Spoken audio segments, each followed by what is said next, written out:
할렐루야. 새 노래로 여호와께 노래하며 성도의 모임 가운데에서 찬양할지어다. 이스라엘은 자기를 지으신 이로 말미암아 즐거워하며 시온의 주민은 그들의 왕으로 말미암아 즐거워할지어다. 춤추며 그의 이름을 찬양하며 소고와 수금으로 그를 찬양할지어다. 하나님은 영이시니 예배하는 자가 영과 진리로 예배할지니라. 아멘.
성시교독은 교독문 7번 시편 13편입니다. 여호와여, 어느 때까지니이까? 나를 영원히 잊으시나이까? 주의 얼굴을 나에게서 어느 때까지 숨기시겠나이까?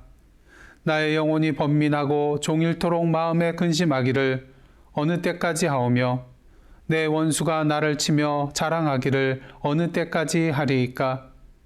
여호와 내 하나님이여, 나를 생각하사 응답하시고 나의 눈을 밝히소서. 두렵건대 내가 사망의 잠을 잘까 하오며 두렵건대 나의 원수가 이르기를 내가 그를 이겼다 할까 하오며 내가 흔들릴 때에 나의 대적들이 기뻐할까 하나이다. 나는 오직 주의 사랑을 의지하여 싸우니 나의 마음은 주의 구원을 기뻐하리이다.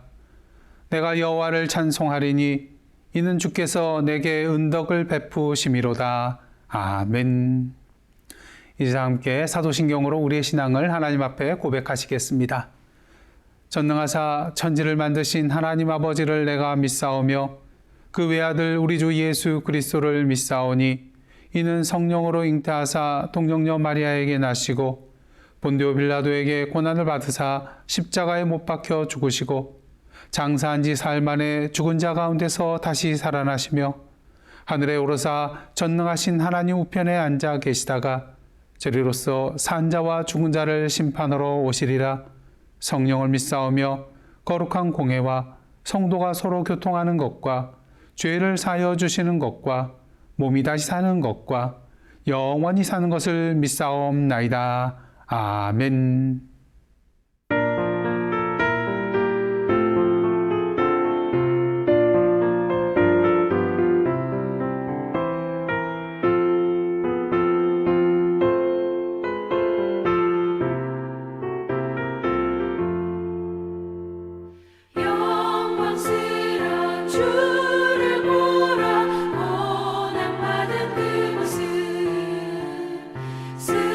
승리하고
할렐루야.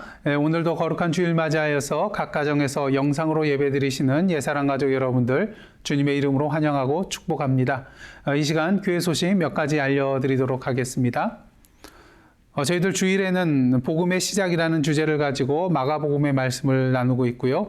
또 금요 찬양 기도회 때에는 데이빗 왓슨의 제자도란 책을 중심으로 함께 제자도란 주제로 주님의 말씀을 나누고 있습니다. 특별히 금요 찬양 기도회를 통하여서 우리를 제자로 부르신 그 주님의 부르심에 어떠한 삶을 통하여서 응답하며 살아가야 할 것인가 다시 한번 우리의 삶을 되돌아보며 결단하는 그런 시간 되시기를 원합니다.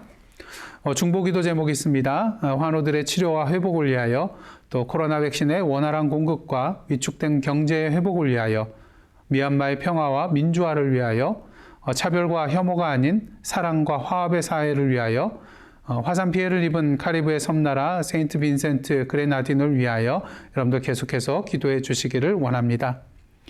이상으로 교회 소식 마치겠고요. 이 시간에는 이석진 장로님 나오셔서 기도 인도해 주시겠습니다. 자비로우시며 은혜가 풍성하신 거룩하신 하나님 아버지, 지난 주간에도 이 땅에 수많은 분쟁과 재난과 질고가 있었지만 저희들 생명을 지켜주시고 오늘 거룩한 성회를 허락하시사 주님께 예배드리며 주님과 교통할 수 있는 시간 주심을 감사합니다. 우리 속에 있는 영혼을 다하여 주님을 찬양하며 오직 하나님만을 소망하면서 주님께로 나아가게 하옵소서. 온갖 죄악으로 가득 찬 이 세상에 주님의 의로우심이 나타나게 하옵시고 어둠 속에 거하는 모든 백성들 주님의 밝은 빛을 바라볼 수 있도록 은총 베풀어 주옵소서. 사랑의 주님, 지난 일주일간도 저희들 주님의 뜻대로 살지 못하고 세상 풍조를 따라 타협하며 죄인의 삶을 살았음을 회개하오니 십자가의 보혈로 정결하게 하여 주옵시고 저희들 이제는 더 이상 영적으로 젖만 먹는 어린아이가 되지 않고 딱딱한 음식도 먹을 수 있는 어른이 되어 사람의 계술과 간사한 유혹들, 헛된 풍조와 교훈에 흔들리지 않고 말씀 순종함으로 풍성한 믿음의 열매를 맺어서 하나님이 사랑하는 자녀, 주님이 기뻐하시는 자녀의 삶을 다 누리게 하옵소서. 하나님 아버지, 이 시간에도 세계 도처에서 일어나는 천재지변과 테러와 분쟁과 질병으로 수많은 사람들이 희생되고 삶의 터전을 잃고 애통해하며 낭망하고 있습니다. 저희들을 긍휼히 여겨주시사 저들을 위해 기도하게 하시며 사랑의 손길을 펼 수 있도록 인도해 주시고 하늘의 소망을 가지고 어려움을 극복할 수 있도록 은혜 내려 주옵소서. 땅끝까지 이르러 내 증인이 데려가신 주님, 오늘도 세계 열강에 나가 복음을 전하고 있는 선교사들과 선교 현장을 주님 장중에 붙잡아 주시고 그 지경을 넓히사 많은 복음의 열매를 맺게 하옵소서. 멕시코 베델교회와 후아레스 칼레지 15개 종족마을의 개척교회를 축복해 주시고 성령께서 친히 임재하시사 선교지가 더욱더 부흥 발전할 수 있도록 역사하여 주옵소서. 저희들 코로나 역병으로 선교 현장에 나가지 못하지만 기도로 물질로 정성을 다해 선교 사역에 참여하게 하시고 선교 열정이 식지 않도록 영적으로 무장하고 준비하게 하옵소서. 예사랑 권속들의 가정과 자녀와 이방 자녀와 기업을 축복해 주시고 말씀 안에 거함으로 찬양과 감사와 기도가 끊이지 않는 복된 가정을 이루게 하옵소서. 질병으로 고통당하고 있는 성도님들 계십니다. 지금도 살아서 역사하시는 주님, 이 시간 치유의 영을 내리사 모든 질병을 고쳐주시고 건강을 회복하여 주님께 영광 돌리는 삶 살게 하옵소서. 귀에 쓰시는 종 하영택 목사님 말씀 증거하시겠사오니 성령의 능력을 허락하시사 주시는 말씀을 통해서 저희들이 온전히 변화되는 은혜의 시간 되게 하옵소서. 예수님의 이름으로 기도드립니다. 아멘.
나를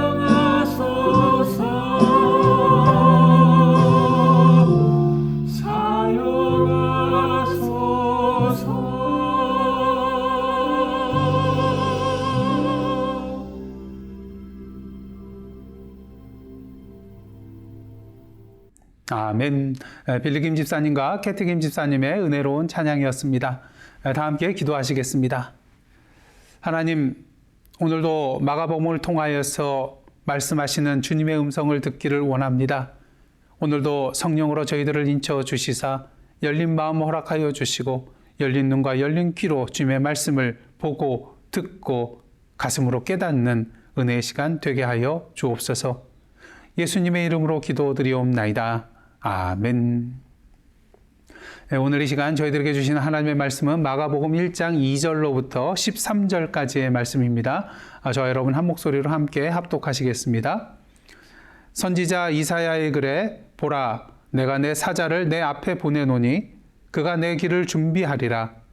광야에 외치는 자의 소리가 있어 이르되 너희는 주의 길을 준비하라. 그의 오실 길을 곧게 하라.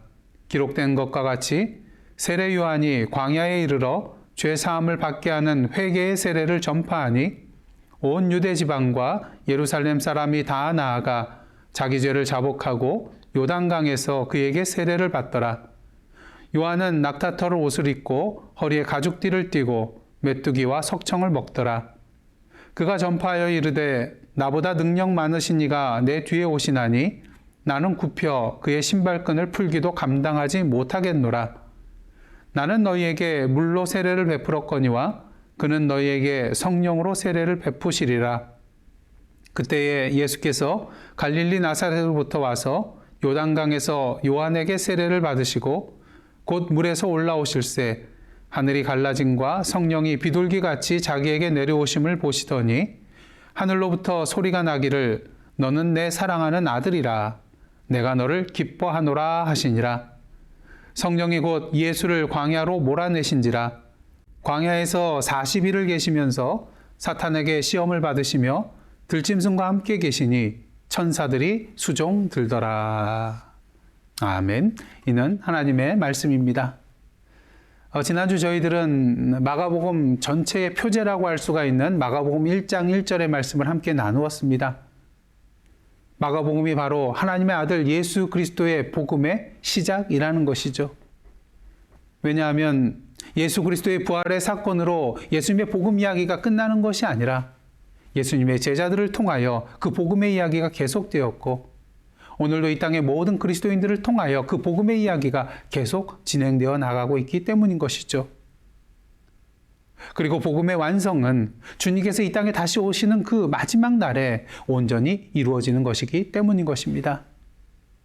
그러기에 우리는 오늘도 예수께서 시작하신 이 복음의 이야기를 우리의 삶을 통하여 계속해서 써내려가야만 하는 것입니다.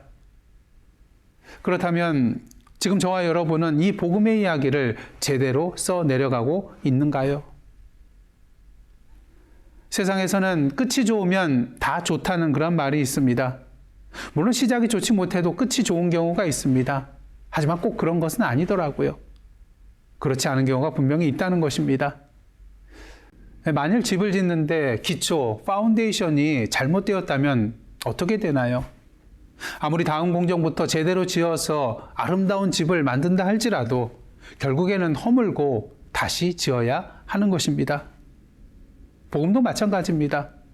잘못된 복음을 가지고 시작한다면 그 끝이 우리 눈에 아무리 좋아 보인다 할지라도 궁극적으로 하나님 보시기에 좋지 못한 것이 된다는 것이죠. 그런 의미에서 복음의 시작인 마가복음을 통하여 예수께서 시작하신 복음의 시작, 복음의 본질과 내용이 무엇인지 다시 살펴보는 것은 복음의 이야기를 계속 써내려가야 하는 우리에게 있어서 참으로 의미 있는 일이 될 것입니다.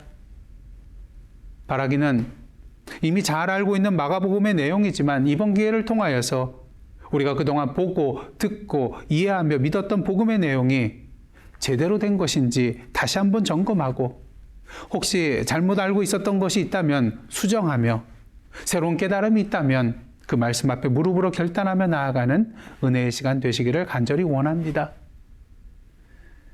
지난주 본문인 마가복음 1장 1절이 마가복음 전체의 표제라고 한다면 오늘 본문 2절부터 13절 말씀은 마가복음의 머릿말이라고 할 수가 있을 것입니다. 오늘 본문 내용은 크게 세 부분으로 나눠볼 수가 있는데요.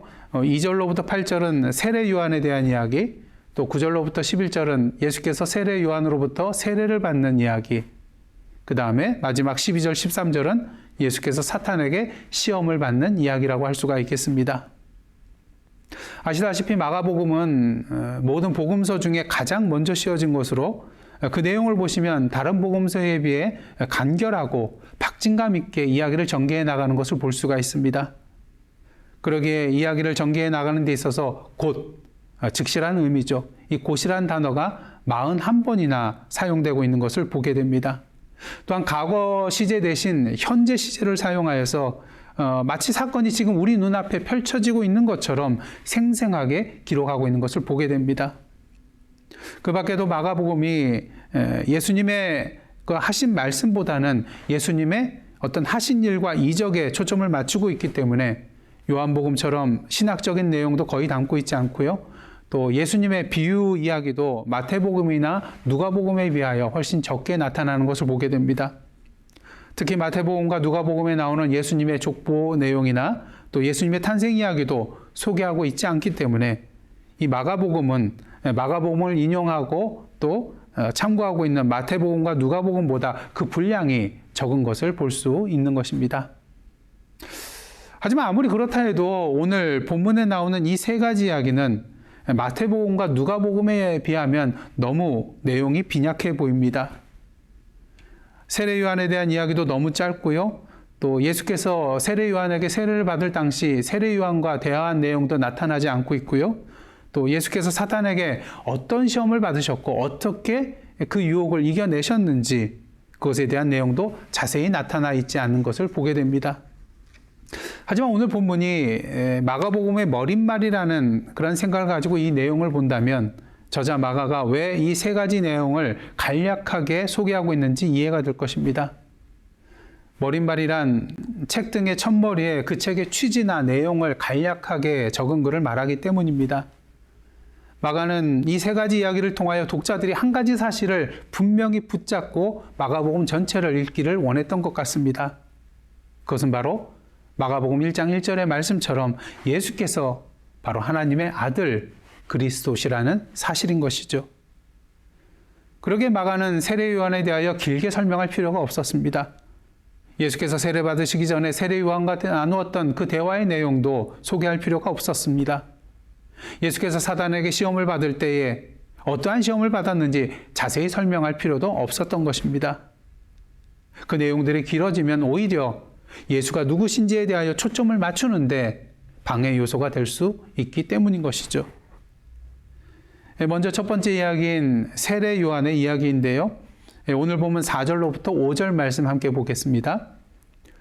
세례 요한이 광야에 이르러 죄 사함을 받게 하는 회개의 세례를 전파하니 온 유대 지방과 예루살렘 사람이 다 나아가 자기 죄를 자복하고 요단강에서 그에게 세례를 받더라.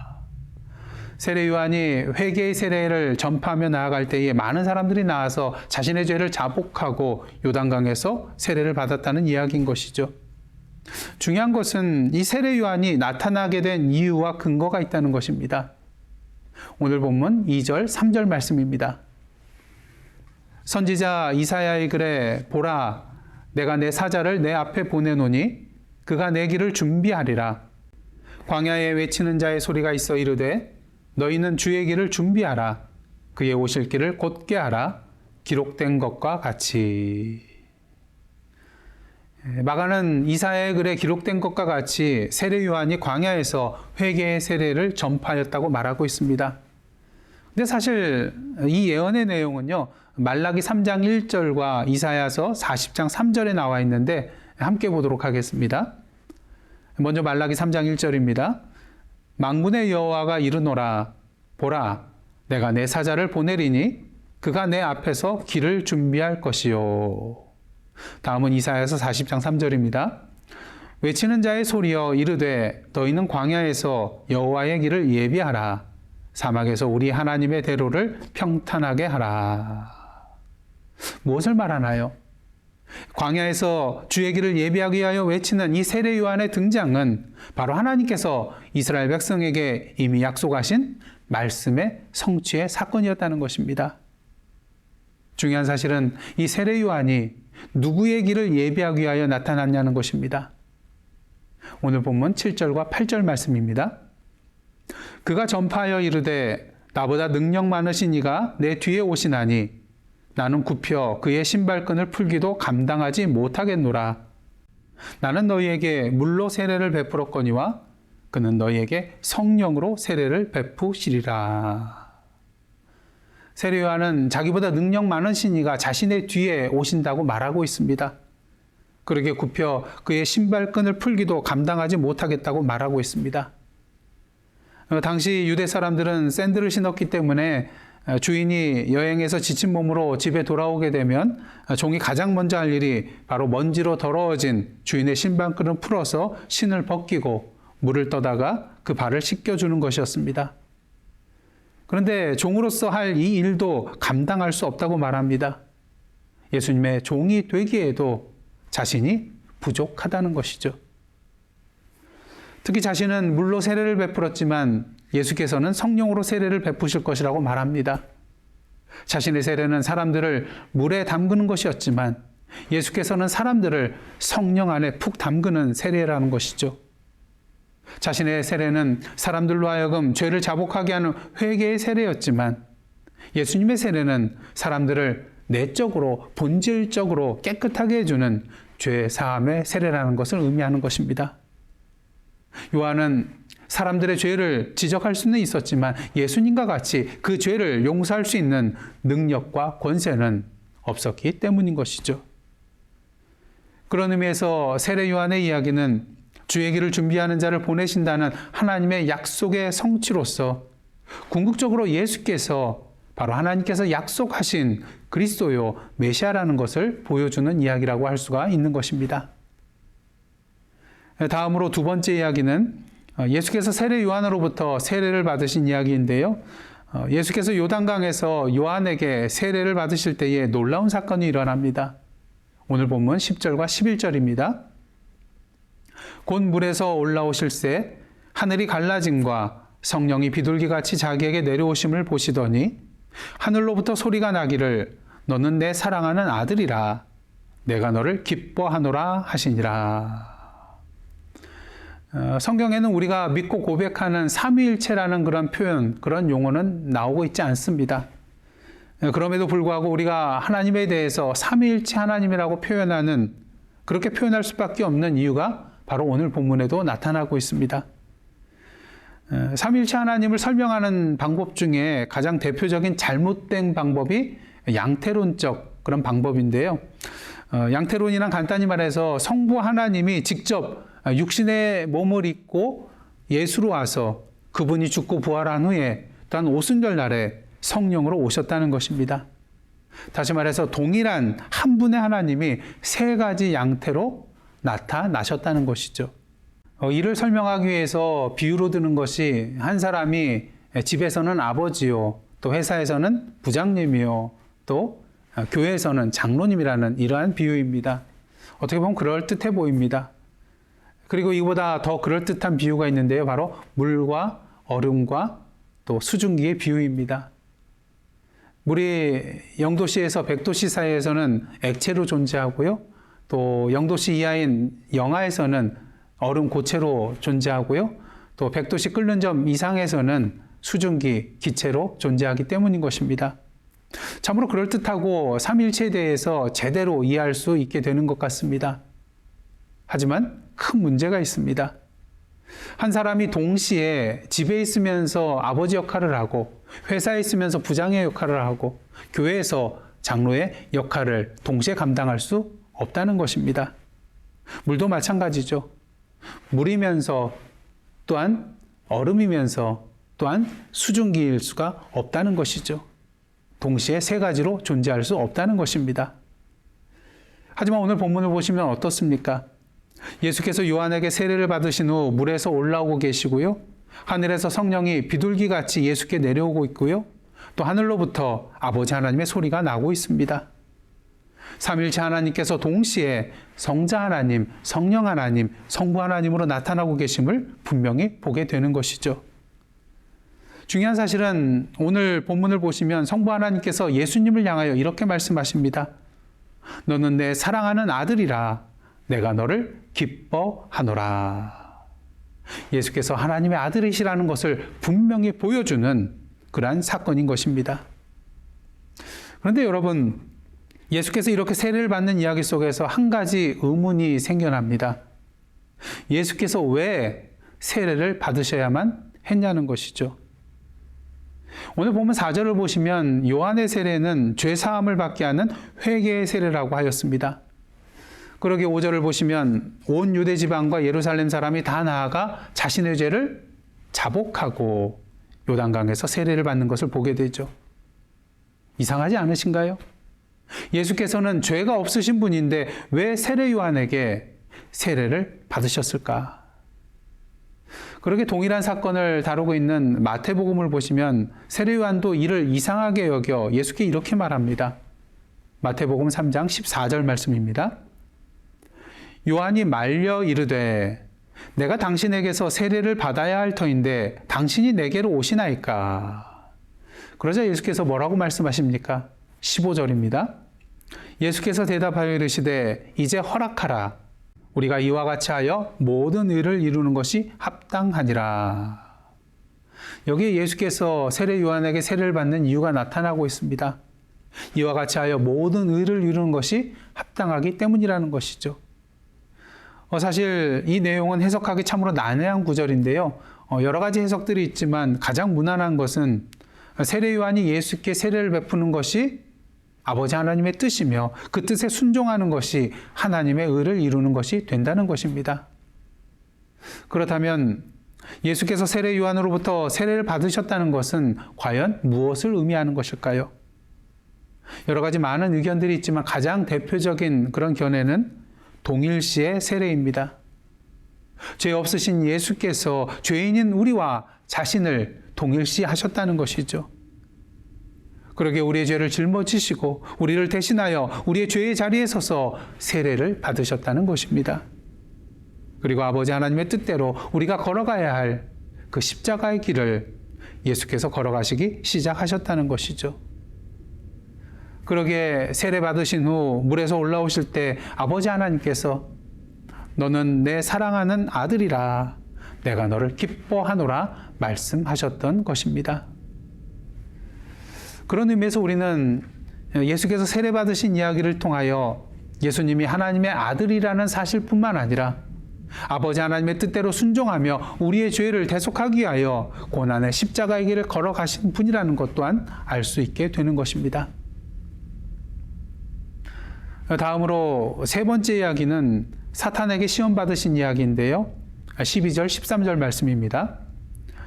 성령이 곧 예수를 광야로 몰아내신지라 광야에서 40일을 계시면서 사탄에게 시험을 받으시며 들짐승과 함께 계시니 천사들이 수종 들더라.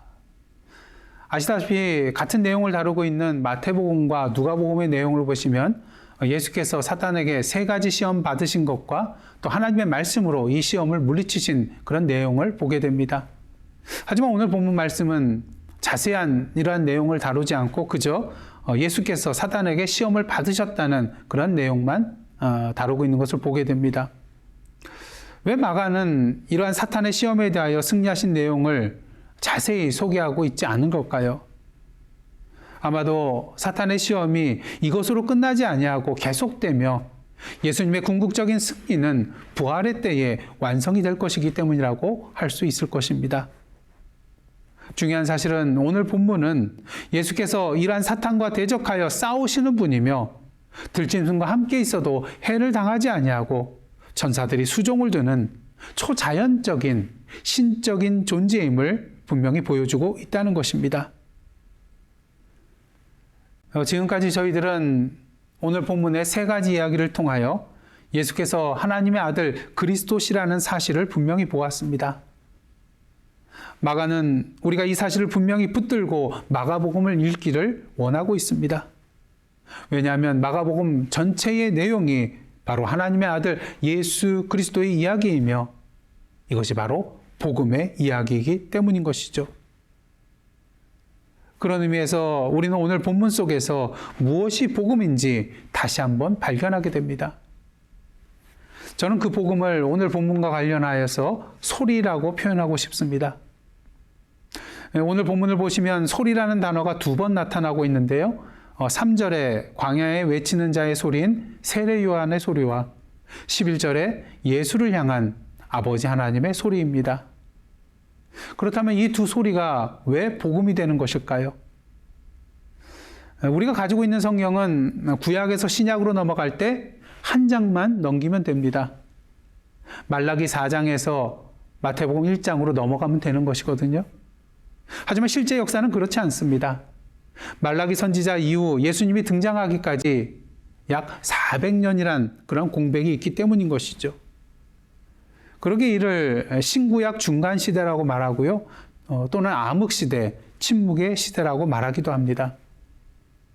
물론 대내외적으로 정치적, 사회적, 문화적 어려움과 또한 위협을 받고 있었기도 하지만 대표적인 이유는 이 400여 년 동안 말라기 선지자 이후에 하나님의 말씀을 전하는 선지자의 활동이 더 이상 나타나지 않고 하나님께서 침묵하고 계셨기 때문인 것입니다. 한마디로 영적인 암흑기였다는 것이죠.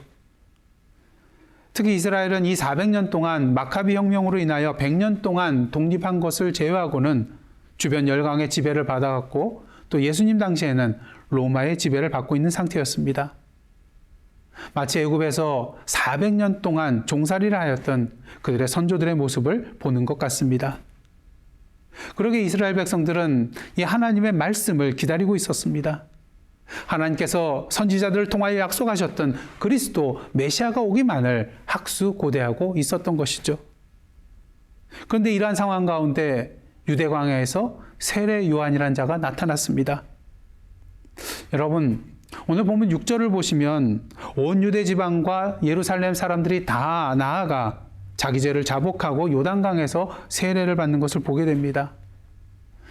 사실 유대인에게 있어서 세례라는 것은 이방인들이 유대교로 개종할 때 받는 것이었습니다. 부정한 그들이 과거의 더러움을 정결케 한다는 의미를 갖고 있기 때문인 것이죠.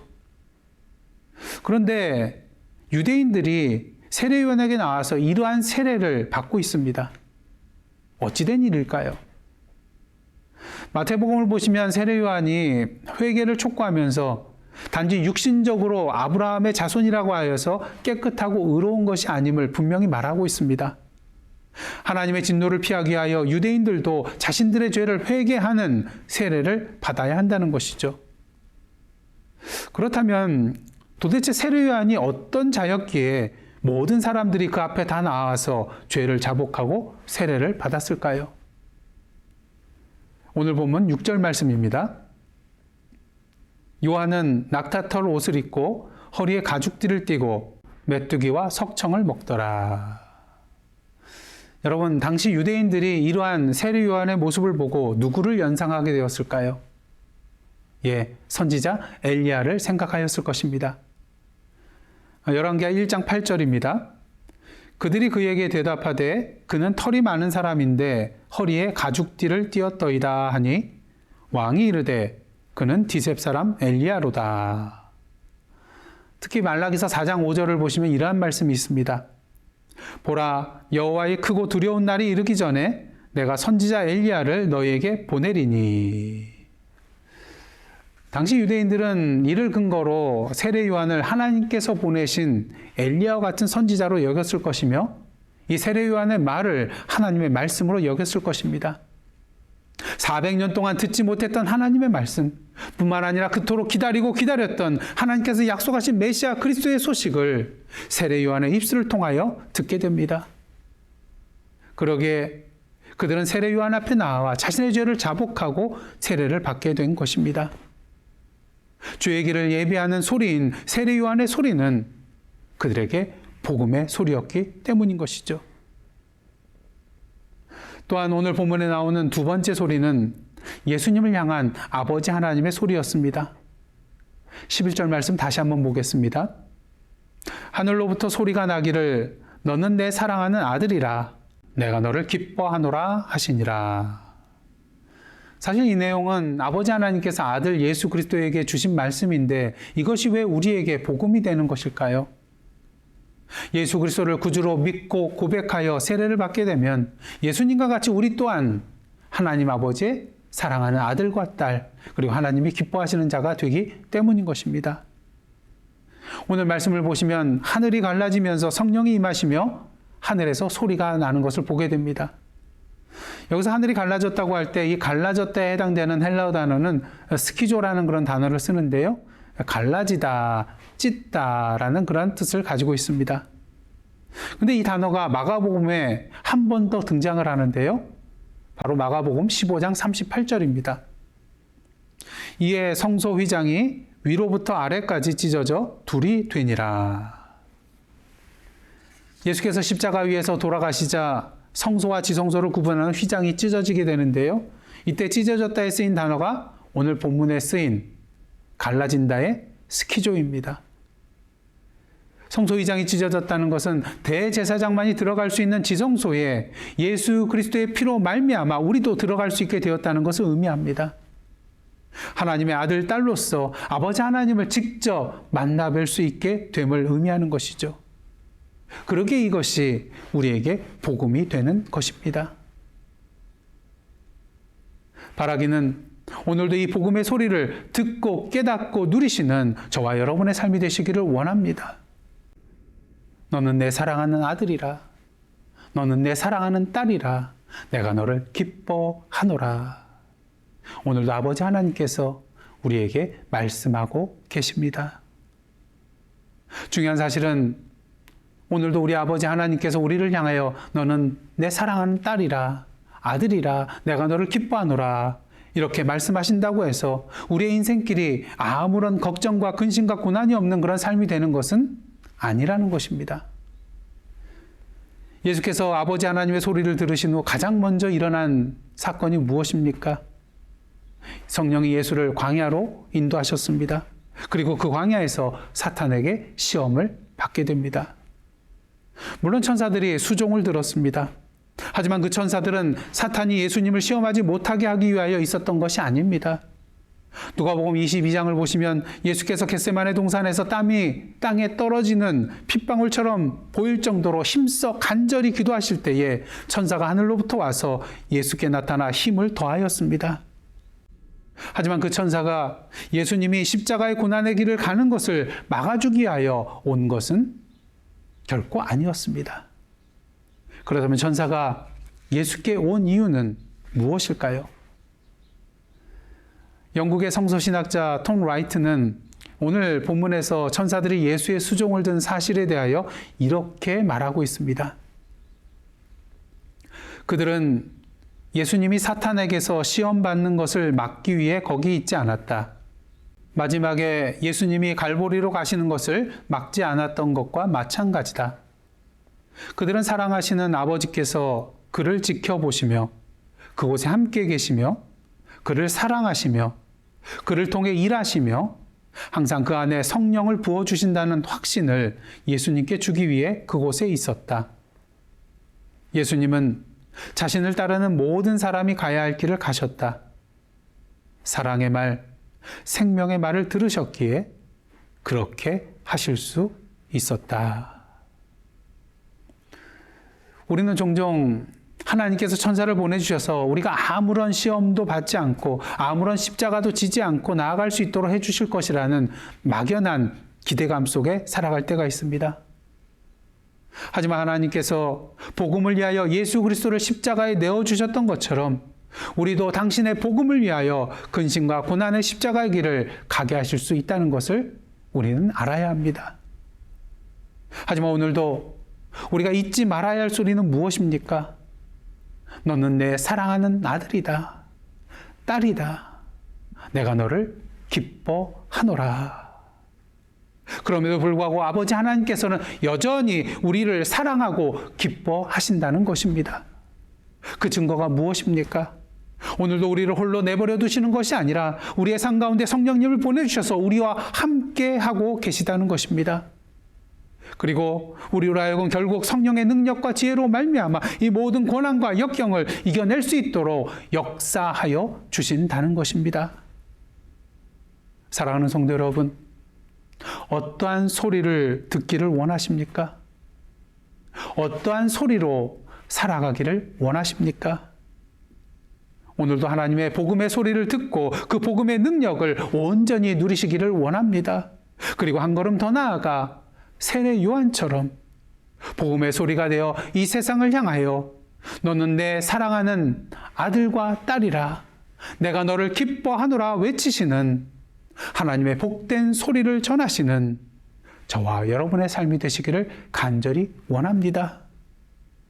오늘도 광야에서 제2의 세례 요한, 제3의 세례 요한으로 살아가는 저와 여러분의 복된 삶 되시기를 주님의 이름으로 축원합니다. 기도하시겠습니다. 하나님, 하나님의 아들 예수 그리스도의 복음의 소식을 듣고 믿고 깨닫고 누리게 하여 주심에 감사드립니다. 바라기는 오늘도 말씀을 통하여 우리에게 들려주시는 이 복음의 소리를 세상의 기쁨으로 증거하며 나아가는 저희들의 복된 삶 되게 하여 주옵소서.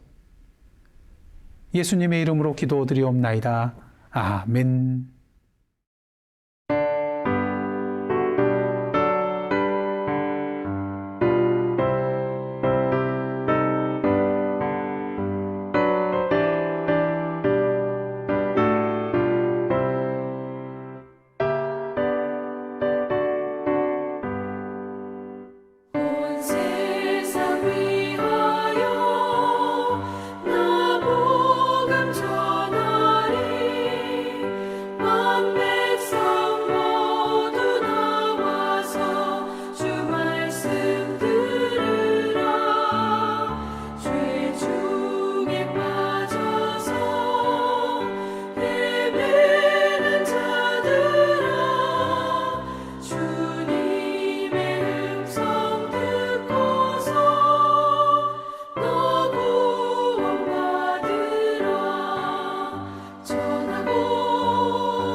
다 함께 찬송가 50장 1절 부르시며 하나님 앞에 봉헌하시겠습니다.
다 함께 기도하시겠습니다.